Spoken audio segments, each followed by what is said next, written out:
I've always investigated the stuff under the skin, that the human foldedness, how we rely on each other. And when you then look at history, you'll start to understand that this place isn't a black and white history, it's a grey history. And that entanglement, that history is today still present. Apartheid isn't over.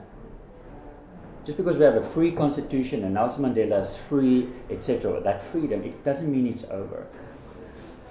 I'm looking not at how we differ from each other, but how we are the same. And I started photographing my friends, purely from another motivation, which was I wanted to visualize and I wanted to show Afrikaners who are not backward or racist or policemen or retards. Or Charlize Theron for that matter, because that in its way is also kind of a freak. And an extreme, it's kind of an extreme example of it. Normal people who live on a daily basis, who are integrated, who interact, and who are entangled with South Africa and Africa.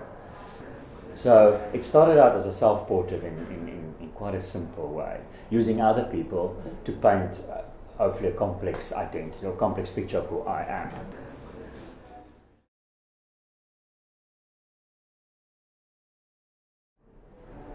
I can really take it back to that single moment where in the Free State, it's in the middle of South Africa farming community, two of my friends got married, Afrikaner wedding. I said, I'll photograph your guests, and I photograph everybody outside, but there's no big cities close by at all, so the night sky is pitch black velvet with some stars, and I photographed them in the night, just a camera and a flash.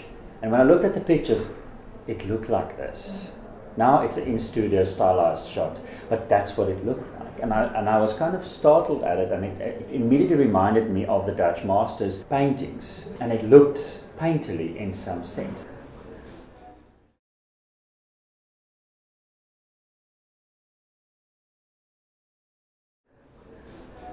Before that, I was shooting buildings, specifically monuments, and there I was not shooting the building as such, but the experience of the building. I'm not going to discuss too much about that, but I was trying to demonstrate why this building existed without shooting the building as an architectural monument.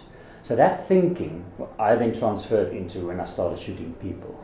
And it's not about the object, the thing in front of you. It is about every individual story.